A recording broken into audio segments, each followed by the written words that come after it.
देखिए आप लोगों को पता होगा अभी तक हम लोगों ने प्रेजेंट इंडेफिनिट टेंस को कवर कर लिया है। ठीक है, प्रेजेंट इंडेफिनिट टेंस का रूल क्या है, ठीक है, इसको पहचानते कैसे हैं, ठीक है, ये सारी चीजें हमने पढ़ लिया था। लेकिन एक चीज हम लोगों का छूट रहा था, वो क्या था कि अगर सेंटेंस में एक साथ दो मेन वर्ब आ जाए, कितने मेन वर्ब, दो मेन वर्ब आ जाए तो क्या करेंगे। देखिए दो मेन वर्ब, जैसे हम लोग कहते हैं कि मैं अंग्रेजी बोलना चाहता हूं, मैं अंग्रेजी बोलना चाहता हूं, वह यहां आना चाहती है ना। तो एक साथ अगर सेंटेंस में एक साथ दो मेन वर्ब आ जाए, दो मुख्य क्रिया आ जाए, तो उसे हम कैसे सॉल्व कर सकते हैं। ठीक है, इसकी चर्चा आज हम लोग करने जा रहे हैं। ध्यान दीजिए कि आई क्या है, सब्जेक्ट है, बोलना क्या है, वर्ब है, चाहना क्या है, वर्ब है, और अंग्रेजी क्या है, यहाँ ऑब्जेक्ट है। तो यहाँ क्या है, सेंटेंस में कितनी मुख्य क्रियाएं, दो मुख्य क्रियाएं, दो मेन वर्ब एक साथ आ रहा है। ठीक है, तो इसे कैसे सॉल्व करते हैं, इसकी चर्चा हम लोग आज यहाँ करने जा रहे हैं। जैसा कि आप लोगों ने पढ़ लिया है इससे पहले वाले वीडियो में कि प्रेजेंट इंडेफिनिट टेंस का जो रूल होता है वो है सब्जेक्ट प्लस वर्ब का पहला रूप या वर्ब का पांचवा रूप प्लस ऑब्जेक्ट। इसके अनुसार हम लोगों ने पढ़ा था कि मैं जाता हूं, मैं खाता हूं। ठीक है, अब हम लोग पढ़ने जा रहे हैं मैं क्रिकेट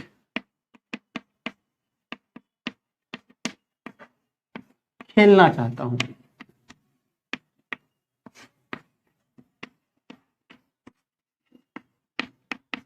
मैं क्रिकेट खेलना चाहता हूं, तो एक साथ कितना मेन वर्ब है, दो मेन वर्ब है। रूल हमारा वही रहेगा। ठीक है, लेकिन इसे बनाएंगे कैसे, देखिए कभी कभी समस्या आ जाती है कि यहाँ खेलना भी है और चाहना भी है, तो सवाल उठता है कि दोनों में से किसका यूज करेंगे, और यूज करेंगे तो किसका यूज पहले करेंगे। इसकी चर्चा आज हम लोग करेंगे। ध्यान दीजिए कि मैं क्रिकेट खेलना चाहता हूं, तो मैं क्रिकेट खेलना चाहता हूं में इसमें बताइए कि कौन सा काम पहले हो रहा है, खेलना पहले हो रहा है या चाहना पहले हो रहा है। तो सीधी बात है कि चाहेंगे तब खेलेंगे, है ना। तो जो काम पहले हुआ है उसे क्या करेंगे, पहले लिखेंगे। ठीक है, और जो काम बाद में हुआ है उसे क्या करेंगे, बाद में लिखेंगे। और एक बात हमेशा ध्यान रखिएगा कि अगर एक साथ दो मेन वर्ब आ जाए तो दोनों मेन वर्ब के बीच में हम लोग टू का प्रयोग करते हैं। किसका प्रयोग करते हैं, टू का, और टू के बाद हम लोग V1 का यूज करते हैं। देखिए कैसे, इसको लिख लेते हैं हम लोग पहले। ठीक है, मैं क्रिकेट खेलना चाहता हूं, ध्यान दे सब्जेक्ट क्या है इसका, आई। अब आई के साथ या तो V1 का प्रयोग करेंगे या V5 का। आपको पता है कि आई फर्स्ट नॉन सिंगुलर नंबर है तो इसके साथ V1 का प्रयोग करते हैं। इसमें देखिए दो मेन वर्ब, सब्जेक्ट का वर्ब यूज करना है, एक है खेलना, एक है चाहना। तो चाहना पहले लिखेंगे कि खेलना, तो जो काम पहले हुआ है उसको क्या करेंगे, उसको पहले लिखेंगे, क्योंकि चाहेगा फिर खेलेगा। तो चाहना का अंग्रेजी क्या होता है, वांट, और आई के साथ क्या रहेगा, V1, तो आई वांट। अब दूसरा वर्ब कौन है इसमें, खेलना, क्या है, खेलना। तो ध्यान रखिएगा कि जब भी एक साथ दो मेन वर्ब आता है तो दोनों वर्ब के बीच में हम लोग किसका प्रयोग करते हैं, टू का प्रयोग करते हैं। किसका प्रयोग करते हैं, टू का, और टू के बाद हमेशा किसका प्रयोग होता है, V1 का। ये इन्फिनिटिव है, इसकी चर्चा हम लोग बाद में करेंगे। देखिए फिर ध्यान रखिए आप कि टू के बाद हमेशा किसका प्रयोग होगा, हमेशा V1 का प्रयोग होगा। तो सब्जेक्ट आई, ठीक है, खेलना का अंग्रेजी चाहना का अंग्रेजी वांट, उसके बाद फिर खेलना का अंग्रेजी प्ले, और दोनों के बीच टू का प्रयोग। अब क्या बच गया, क्रिकेट।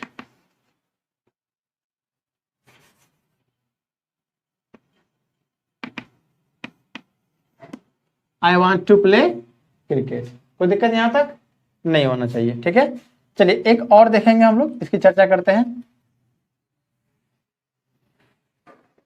देखिए करें, वह अंग्रेजी बोलना चाहता है, वह अंग्रेजी बोलना चाहता है, वह अंग्रेजी बोलना चाहता है। ठीक है, तो सबसे पहले हमको क्या ढूंढना है, सब्जेक्ट। सब्जेक्ट क्या है इसका, वह का अंग्रेजी ही। अब ही के साथ V1 या V5, तो ही साथ क्या लगता है, V5 लगता है। जो काम पहले हुआ है उसको पहले लिखेंगे और जो काम बाद में उसे बाद में लिखेंगे। तो सीधी सी बात है, पहले चाहेगा तब तो बोलेगा, है ना। तो चाहना का अंग्रेजी होता है वांट। क्या होता है वांट, ठीक है। चूंकि ही के साथ V5 लगाएंगे इसलिए यहाँ पे S, ठीक है। अब बोलना का अंग्रेजी स्पीक तो टू, और बोलना का अंग्रेजी स्पीक, ठीक है। अब क्या बच गया अंग्रेजी, अंग्रेजी का इंग्लिश, इंग्लिश, ठीक है। He wants to speak English. कोई दिक्कत यहाँ तक? तो सीधी सी बात है, ध्यान रखिएगा। मैं इसको यहाँ लिख भी देता हूँ ताकि आप इसे कवर कर सके, नोट्स कर सके। ध्यान देखिए कि यदि रूल होता है इसका कि यदि दो मेन वर्ब वाक्य में एक साथ आ जाए, एक साथ आए, तो जो काम पहले हुआ है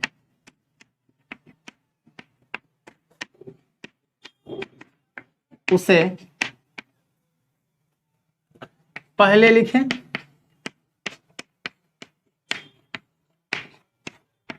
और जो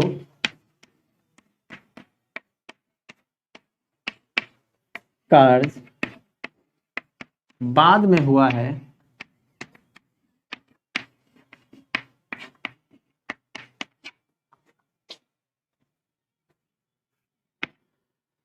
उसे बाद में लिखें, ठीक है। और हमेशा ध्यान रखें तथा दोनों के बीच किसका प्रयोग करना है, टू का, ठीक है। टू का प्रयोग करें,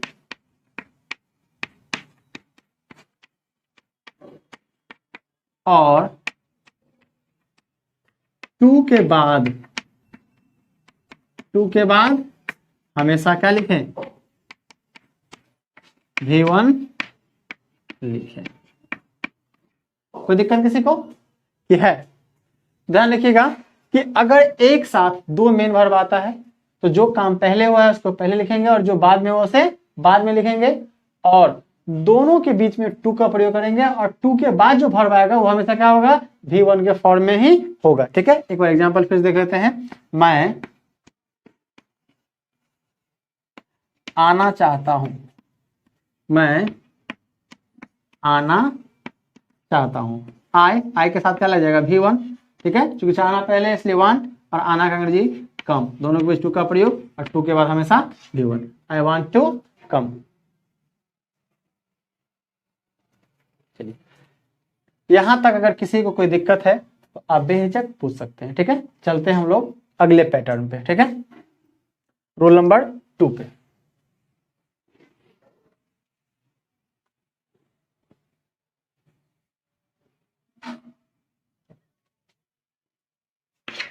देखिए हमेशा ध्यान रखिएगा, अभी तक हम लोग बात कर रहे थे कि सीधा सीधा अगर वाक्य में अगर एक साथ दो वर्ब आ गया तो। अब है क्या कि अगर वाक्य में एक साथ दो वर्ब आ जाए लेकिन साथ ही साथ उसमें स्किल की बात हो, ठीक है।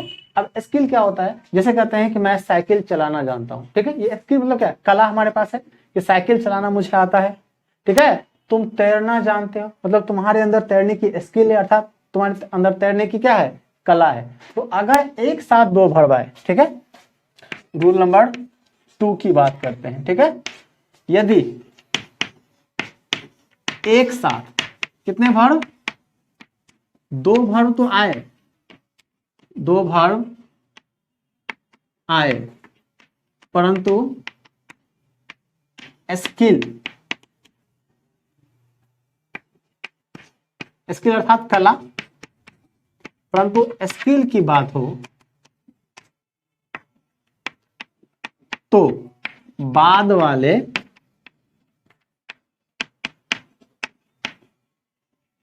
वर्ब के साथ टू तो अब लगेगा ही लगेगा, लेकिन साथ में क्या जुड़ जाएगा, हाउ टू, ठीक है। हाउ टू का प्रयोग करें, किसका प्रयोग करें, हाउ टू का प्रयोग करें। ध्यान रखिएगा, वहां हम लोगों ने सिर्फ टू का प्रयोग किया था, अब यहाँ क्या करना है, हाउ टू का प्रयोग करना है। ऐसा क्यों करते हैं अभी चर्चा करते हैं। ध्यान दीजिए, कहते हैं कि मैं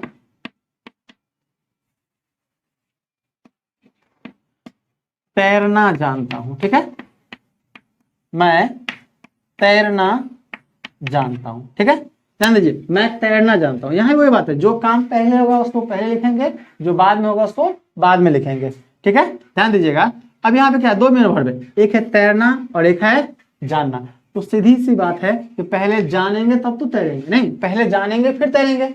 तो जो काम पहले हो उसका करना, उसको पहले लिखना है। तो पहले सब्जेक्ट क्या है इसका, आए। अब वर्ब कौन है इसमें, जानना और तैरना दोनों, तो कि जानेगा फिर तैरेगा। मैं तैरना जानता हूँ, तो सीधी सी बात है, पहले जानेंगे तब तो तैरेंगे। मैं खेलना जानता हूँ, मतलब मुझे, मैं जानूंगा तब तो खेलूंगा, नहीं तो जानना पहले आ रहा है, ठीक है, और खेलना क्या आ रहा है, बाद में आ रहा है।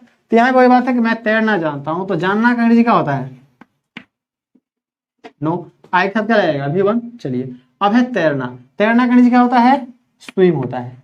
और चूंकि ये कला है ना, ये कला है, एक स्किल है, इसलिए इसके आगे इसके साथ हम लोग क्या करेंगे, हाउ टू का प्रयोग करेंगे। I know how to swim, कोई दिक्कत। एक और देखते हैं,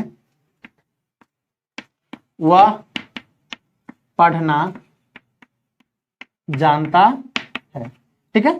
तो वह का अंग्रेजी ही, अब ही के साथ पहले क्या, जानना का अंग्रेजी, तो ही के साथ क्या लग जाएगा, V5। तो नो का V5 क्या हो जाएगा, नोज। उसके बाद पढ़ना, तो हाउ टू रीड। चूंकि यहाँ पढ़ने की कला की बात हो रही है, अतः दोनों वर्ब का किसका प्रयोग करेंगे, हाउ टू का प्रयोग करेंगे, ठीक है। अब ऐसा करते क्यों है, ठीक है, हाँ इसकी चर्चा कर लेते हैं। देखिए, मैं तैरना जानता हूं, ठीक है, इसका तात्पर्य यह होता है कि मुझे पता है कैसे तैरा जाता है, ठीक है। मैं पढ़ना जानता हूं, मतलब मुझे पता है कि कैसे पढ़ा जाता है। तो चूंकि इसका सेंस ऐसा बन रहा है, इसलिए हम लोग क्या करते हैं, इसमें हाउ टू का यूज करते हैं। कोई दिक्कत नहीं होनी चाहिए। तो सीधी सी बात है कि अगर एक साथ दो मेन वर्ब आ जाए और दोनों के बीच में, सॉरी, और स्किल की बात हो, कला की बात हो, तो दोनों के बीच में किसका प्रयोग करते हैं, हाउ टू का प्रयोग करते हैं, ठीक है। तो दिक्कत, चलिए अभी हम लोग तुरंत चर्चा कर लेंगे कि एग्जाम में किस तरह का कॉमन एरर आता है और बच्चे यहां से कैसे फंसते हैं, ठीक है, एग्जाम में, उसकी भी चर्चा करेंगे हम लोग, बेसिक से एडवांस तक जाएंगे, ठीक है। चलिए अब बात करते हैं स्पेशल रूल नंबर 3 की, ठीक है, स्पेशल रूल नंबर 3 की। देखिए ये बहुत इंपॉर्टेंट है, ठीक है, ये हमेशा ध्यान रखिएगा कि अगर, ठीक है, योजना की बात हो रही हो, देखिए जैसे कहते हैं कल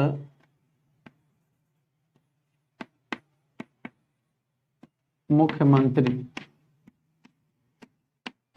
यहां आएंगे,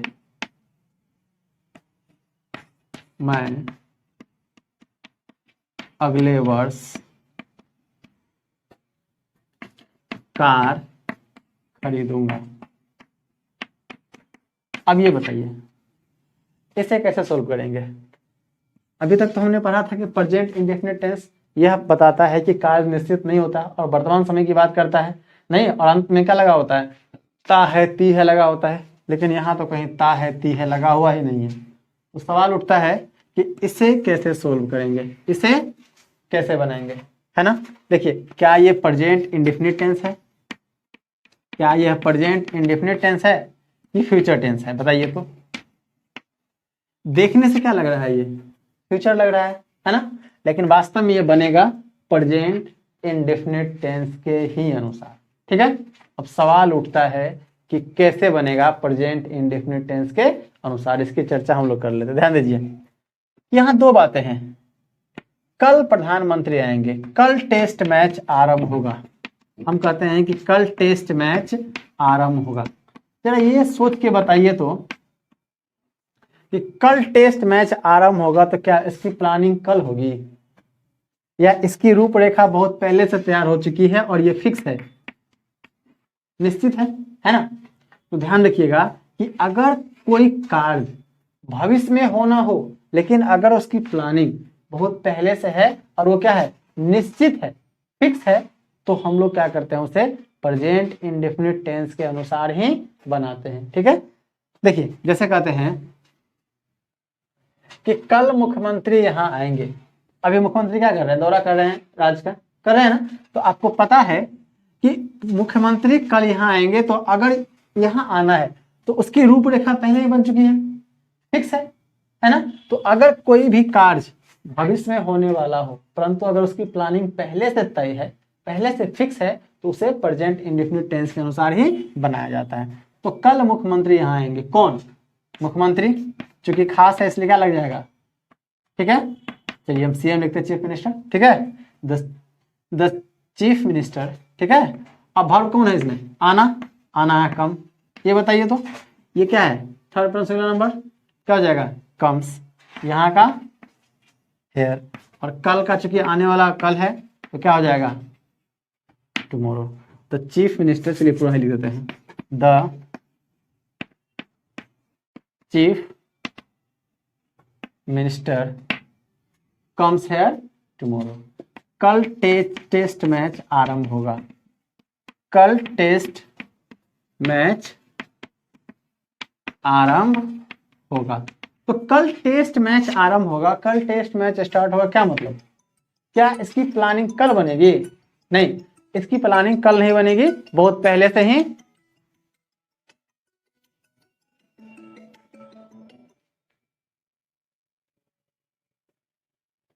कल टेस्ट मैच आरंभ होगा।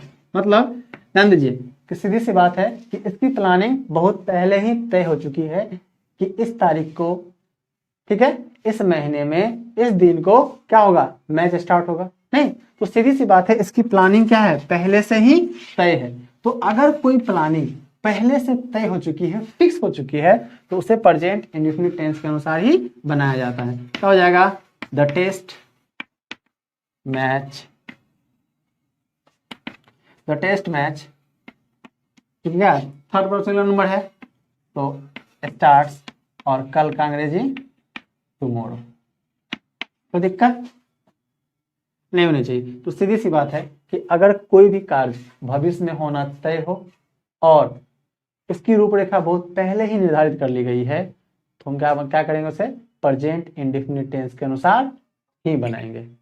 एक चीज और ध्यान रखिएगा कि अगर हम रूपरेखा पहले नहीं तय कर पाए, निर्धारित नहीं है, ठीक है, कोई भी काम भविष्य में होना होगा, लेकिन अगर वो निर्धारित नहीं है, जैसे मैं कल पटना जाऊंगा, सोच रहे हैं, निर्धारित नहीं है। अगर फिक्स कर लिए हैं कि कल 10 बजे हम पटना निकल जाएंगे, ठीक है, तो प्रेजेंट इंडेफिनिट टेंस के अनुसार ही बनाएंगे। लेकिन अगर कोई कहता है कि मैं कल पटना जाऊंगा, मतलब सोच रहे हैं, हो सकता जाए भी और ना भी जाए, कोई निश्चितता इसमें नहीं है, तब इसे फ्यूचर इंडेफिनिट टेंस के अनुसार बनाया जाएगा। लेकिन अगर कोई प्लानिंग पहले ही फिक्स हो गई है, ठीक है, जैसे मैं कल पटना जाऊंगा, मैं कल पटना जाऊंगा, तो सीधी सी बात है कि ना तो इसमें डेट है ना टाइम है, कल की बात है, काम क्या है? निश्चित नहीं है। तो क्या बन जाएगा? आई शैल गो टू पटना टुमारो,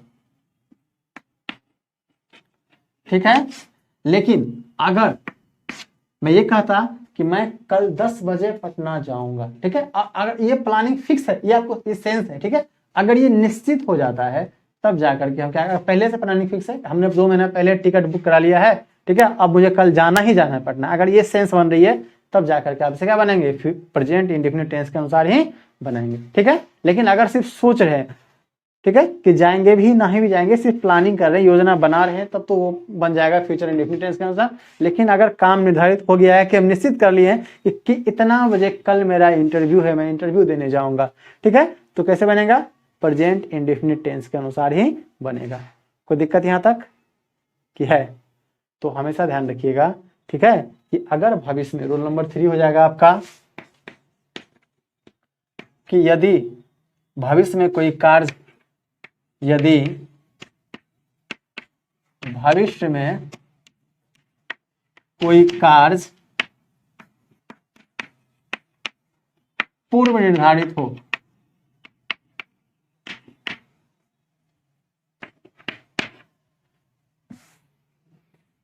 अर्थात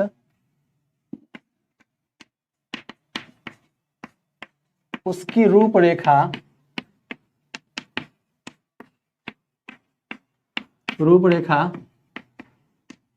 पहले से ही तय हो, तो उसे हम लोग क्या करते हैं, प्रेजेंट इंडेफिनिट टेंस के अनुसार ही